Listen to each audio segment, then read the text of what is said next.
So today we are here with author PJ Smith, who has written a book called Little White People. He is a local author from Newark, New York, originally, now living in Macedon. And I'm kind of excited to get him started by asking a few questions. But before I start, PJ, is there anything you would like to start with first? Well, I'd like to tell anyone who's listening they can ask a question at any time. First off, and thank you for coming. Um, this book was not intentionally made for I didn't write this intentionally as a book, but it turned out that way. The first chapter was more of a diary, and then it just sort of took off after that when I went into the next chapter. And then it just all this just like came out and about. And I grew through high school and even in college, I had a hard time dealing grammatically with English class. High school, I would skip English, and then college, I had to take it, but it was difficult to do. So yeah, I enjoyed writing it, and I'm enjoying writing the second book also. So you kind of touched on this just now, but why did you actually decide to write this book? And was it therapeutic for you? It it's something that chapter one is something that I really uh, relive all the time. It's something that never goes away. Anybody who's been in an abusive situation will know that it's there. You know, even though you're not in it anymore, you're still mentally in it. And so basically, yeah, writing it down, and I always, uh, when I would think about this type of stuff, I would think of what if I did this or what if I did that. And that's basically how I did it with the book.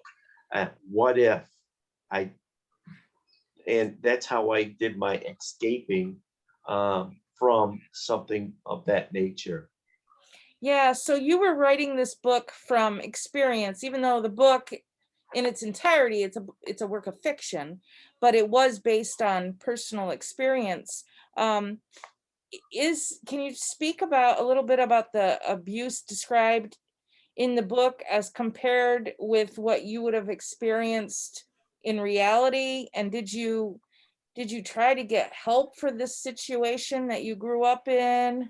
What happened, and what do you think might happen if this kind of thing happened today? And you can ask me to repeat that Many years, question. It's long. excuse me, many years ago, abuse was never even talked about. It was behind closed doors. So you would never read about abusive situations like you do today. Right. I mean, in today's world, it's very prevalent. If somebody's sexually abused, it's in the paper. If somebody has been beat, it's in the paper. Obviously, it's on the news 24/7. But back then, me and my brothers and sisters, we just suffered through that, and we would live through that, and we lived in fear. Like I say in my book, we lived in fear, real fear, because we never knew when the two of them would go off the handle. And they were both just as bad with as each other. When one would leave the house, the other would take over. Like I said in my book, I said, I wonder if they decide the night before who's going to be the most abusive, and um, so what my brothers and sisters did, we would just cling to each other. We had a pretty good relationship, probably more so than today's society with the kids and stuff, because we knew we had to survive. And I just read, I was rereading my book again, and I said to them myself way back then, I'll never be like them ever. And I never have been. That's just the way, life has been. So I relive it all the time in my nightmares, in my dreams. You know, sometimes I just think about it, but I'm in a better place now than what I was back then. And they, and, you know, the description I gave in chapter one is just one of the severe beatings that all of us have gotten at one point or another. In the novel, Peter in the novel decides to follow the little white people. Are these people actually aliens or ghosts? Do they have special time continuum powers? And how did you even come up with these little white people anyhow? The little white people were real, number one. Um, while we lived on Church Street in Newark, ever since we moved in there, I was one of these night hawk people that I just couldn't sleep right away. So I'd lay there and look out the window. We had like a window right by the bed. And so I lay there, look out the window. And every night, and I say little white people, they were as tall as I was, as 6, 7 year old child. And they would come out of the attic. They would walk up to a bed, look at who's in bed, go to the next bed. And when they came over to me, I would cover my head up like any child. I was afraid of it. But then after a little while, I take my blanket down and they disappeared. I don't know where they went to. And I was so inquisitive, like they're coming out of the attic. So I go into the attic. I went in the attic many times. There's no doors, no windows, no nothing. It's just got stuff in there. I had no idea how they came out. And like I said in the book, one morning I'm talking to my brother, and my brother goes, we were talking about spooky and scary things. We're talking very quiet because if our parents heard us, well, that's another, you know, we would probably got beaten. So we're talking really quiet to each other, and we're in bed, and we're talking about monsters, and then my brother goes, Pete, did you ever see the little white people come out? So that's two of us seeing the same thing, and I never told him. I told nobody about it because they would think, hey, you're a child, you know, you're dreaming it, you're fantasizing about it. So I don't know what they were. Honestly, they were little. They were all white from head to toe, and that's all I could say. And they were real. I mean, just as like I said, me and my brother saw the same thing. But these type of situations followed me for many, many years up into my 30s. One time in Newark, I talk about the black man. We're living in a chicken farm, on a chicken farm where Sarah Coventry is. There was a chicken farm there at one point. So then I'm laying in bed, and when I'm laying in bed, uh, the door of the closet opens up, and this black man comes out. And when I say black man, I'm black from head to toe, totally black. And I'm screaming, I'm yelling, and I'm telling my mom and dad come running in. They said, "What's wrong?" So I told them about the black man. You're just dreaming. No, he scratched me, and he did. He scratched me from the top of my shoulder all the way down my back. So I told my present wife, I told her about the story. She, oh, you're just imagining it. I said, so we were in the Philippines at the time. So first time she met my mom, I said, Mom, tell her about the black man. And she told the same story about the scratches and everything. So it was not new situation. I would get different things happening to me for up until in my mid 30s. And then for some reason, all that stopped. Hmm. It was interesting, and but Hmm. Now, these people, whether it's the little white people or the black man you just discussed, are there any features on them? Or are they just like a featureless silhouette? okay, the little white people had eyes, they had a bump on the nose, a mouth, they were all white from head to toe, like they were wearing. I would like, you know how the space suits are. You know, Yep. you got all you got is that. Well, basically they were all white like a space suit. But I mean, they were just like a kid, the same features as any child would have, but they were all white. And the black man, he was black. I mean, there was no features. He was pitch black, and all I could see when I saw him coming out, all I could do is scream and yell and roll over, and that's when I got scratched. Hmm. And then one time when we were living in North Creek Road, down in the cellar, I was changing the laundry around. Somebody grabbed me and twisted me very hard, and there was nobody there, nobody. So, yeah, it was just, things happened. Hmm. So I'm going to skip a little bit over ahead to the point in the book where Peter is in the hospital and the medical staff aren't really buying his story and they're not really all that helpful, which seems to be no surprise at all to Peter.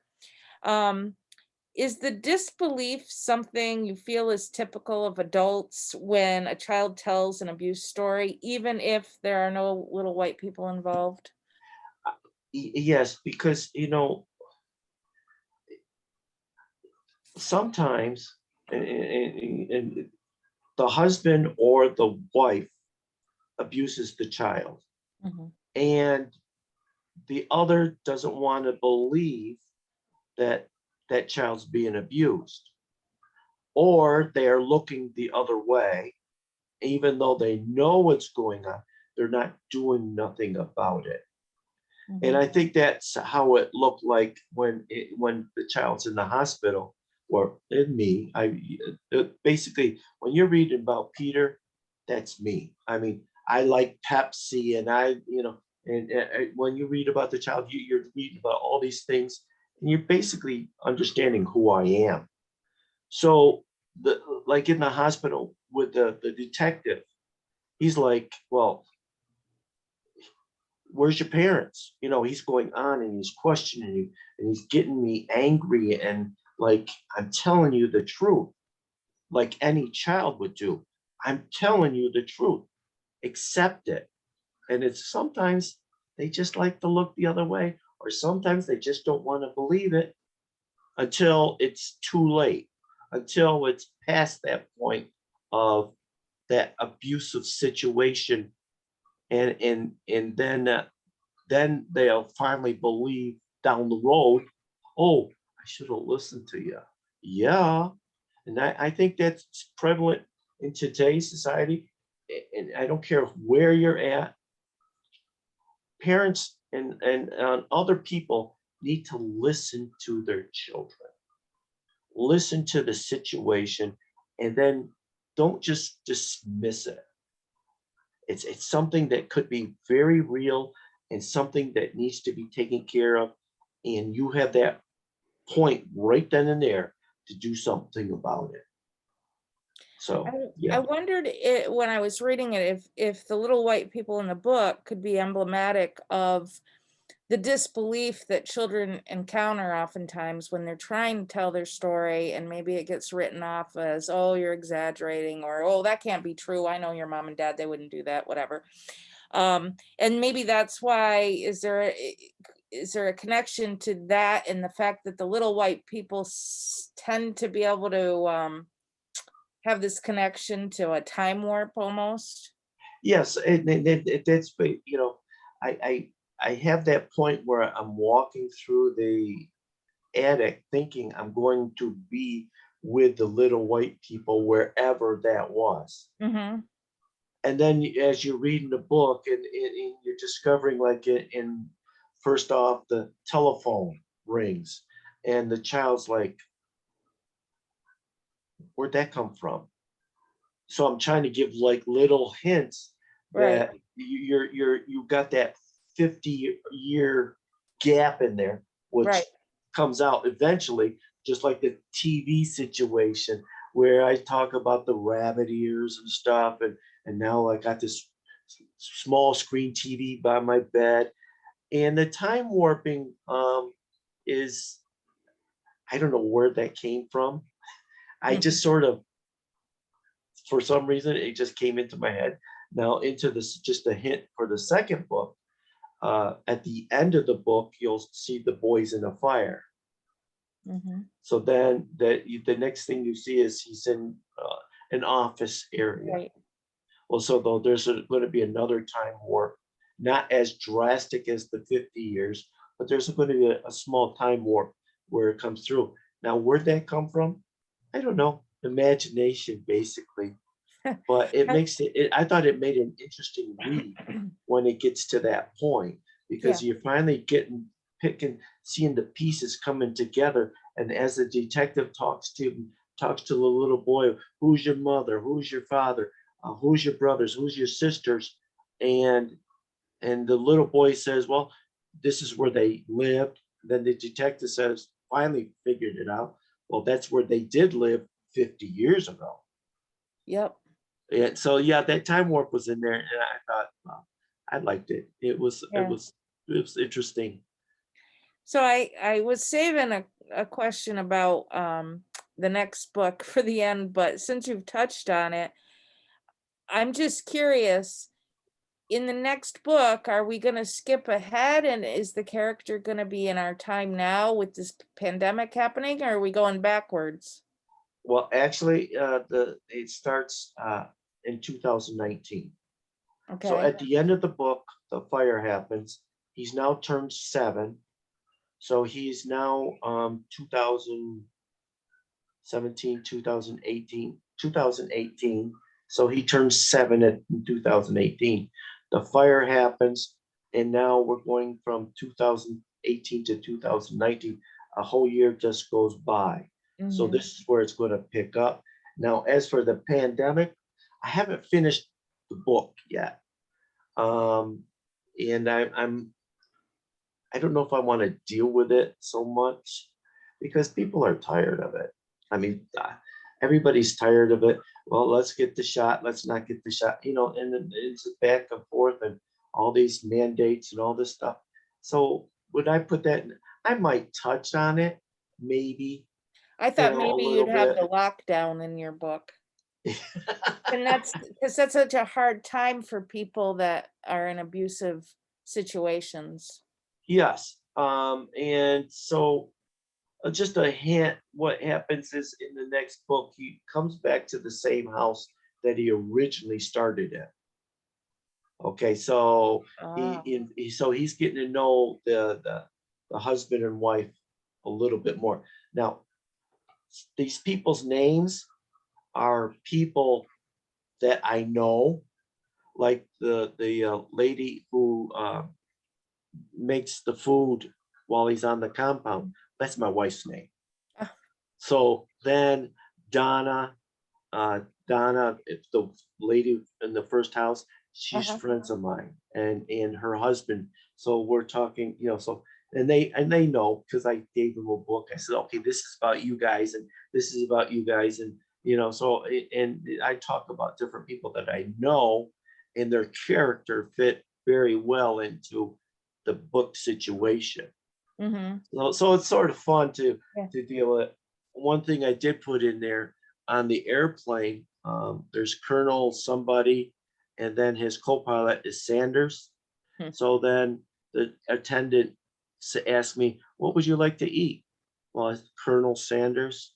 So I said, "Oh, and for some reason, I feel like having chicken and mashed potatoes." So I threw that in there. I didn't know if anybody would ever catch that, Yeah. but it was just the little humor, Yeah. into Yeah. it and stuff. Um, I'm gonna backtrack a little bit. So in the novel, Peter ends up on a secret government site. Why did you weave this into the story? And also, Peter has power to his mind for telecommunication and telekinetic type purposes. Was there a specific reason you endowed the character with those abilities? So, Well, two questions, so really. the first, the government likes to step in and on anything that's weird, anything that's out there. And so with the little boy, uh, the hint of this little boy being special, Mm-hmm. I figured, okay, the government's got to step into this. Mm-hmm.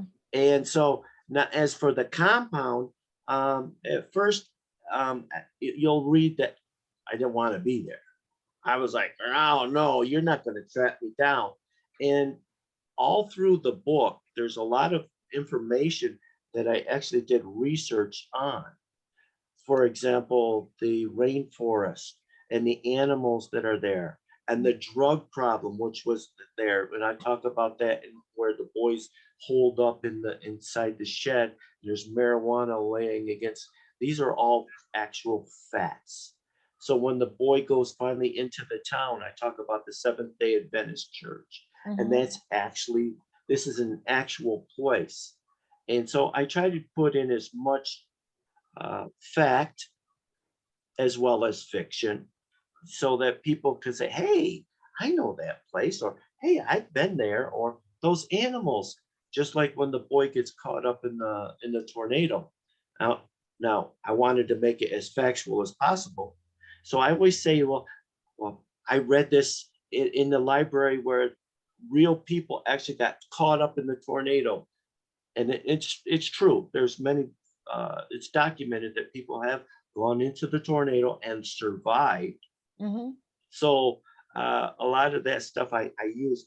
Now the compound, I think what I did is with the compound, I wanted to give Peter a family, somebody that cared about him, somebody who would watch over and protect them.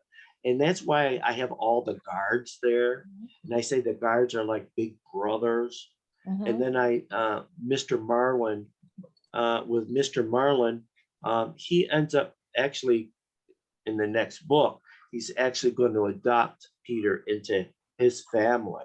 Oh. So all of this, and then to have closure with my parents, the beginning of the book, I'm told that they died, and they did. So Mm-hmm. they died within a year's time. My stepfather, stepmother, and my biological mother.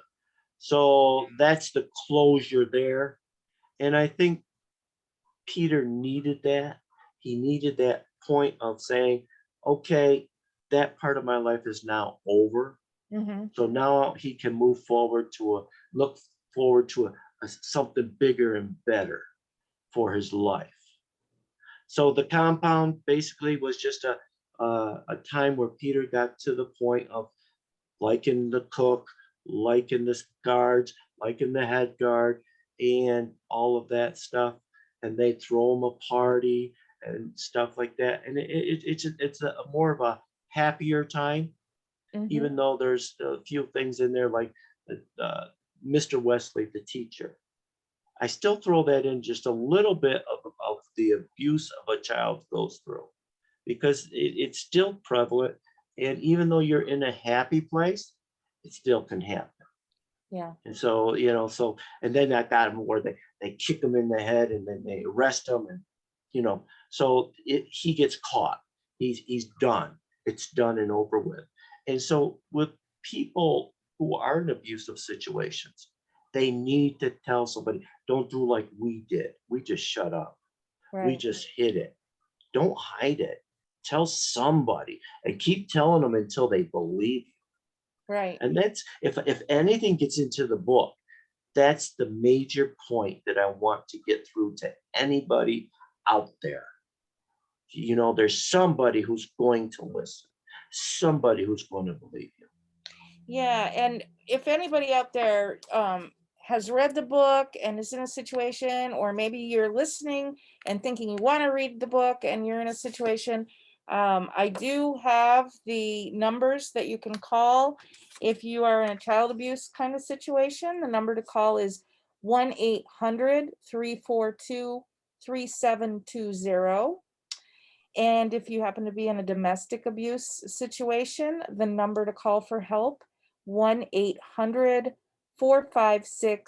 1172.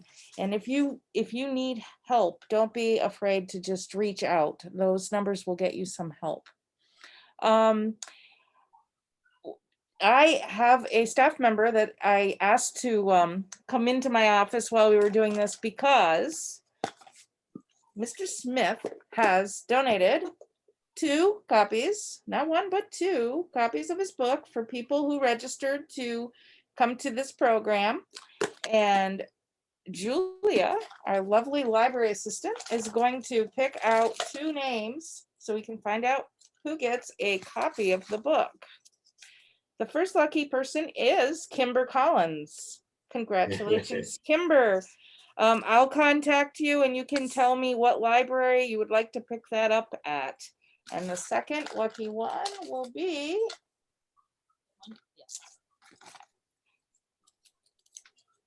Deanna Davis Wiltsey. So congratulations to both of you. If you Does haven't Kimber read have it, now any you can question? read. I'm sorry. Does Kimber have any question? Yes, Kimber, do you have any questions? Feel free to unmute yourself and ask, or if you'd rather type it in the chat box, that's completely fine too, and I'll read it out.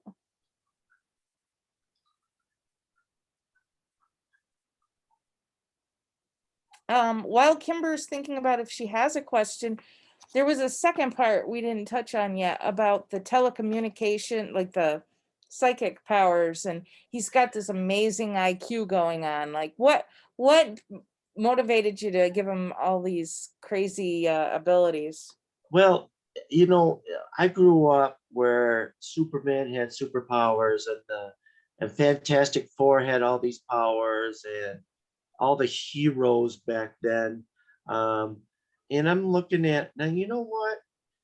These aliens, or whatever I want to call them, these little white people, they bestowed on the child some powers which he eventually learns about.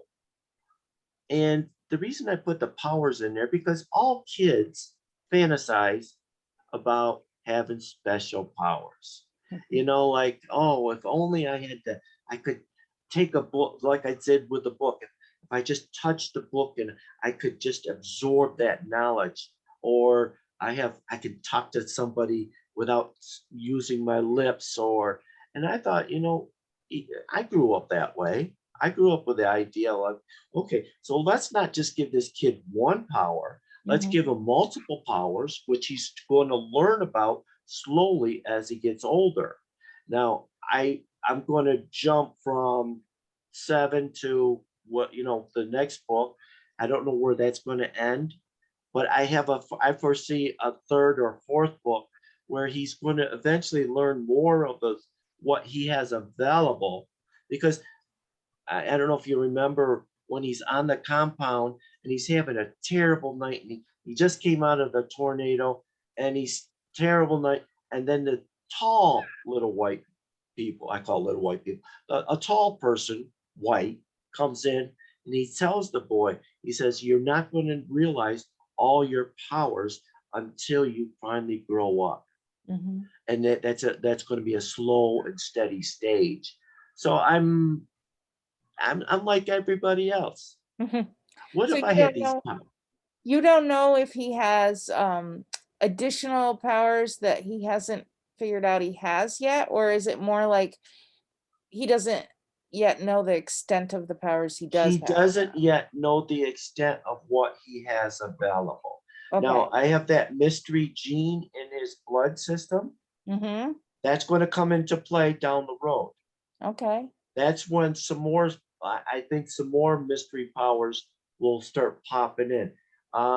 There's going to be like 1 or 2 or maybe more in the next book, but nothing so drastic. But towards the end of the book, I think it's going to be a cliffhanger. I'm going to leave that. I don't want to let people know, but it's going to be a cliffhanger because things are happening. I know the book, but things are happening, and it's going to be very exciting what's going to happen. So yeah, powers, everybody thinks about them. So it's not. Go ahead. So your character is the lucky little guy that doesn't just get to have the dream, he gets to have the actual thing happen. Yes, yes, and I'm hoping that the younger kids, the young 8, 9, 10, 11, 12, they read the book and they're gonna say, "You know what? That's me," or "That's what I've been dreaming about," or "That's what I want," or, you know? So I'm trying to place myself in that situation.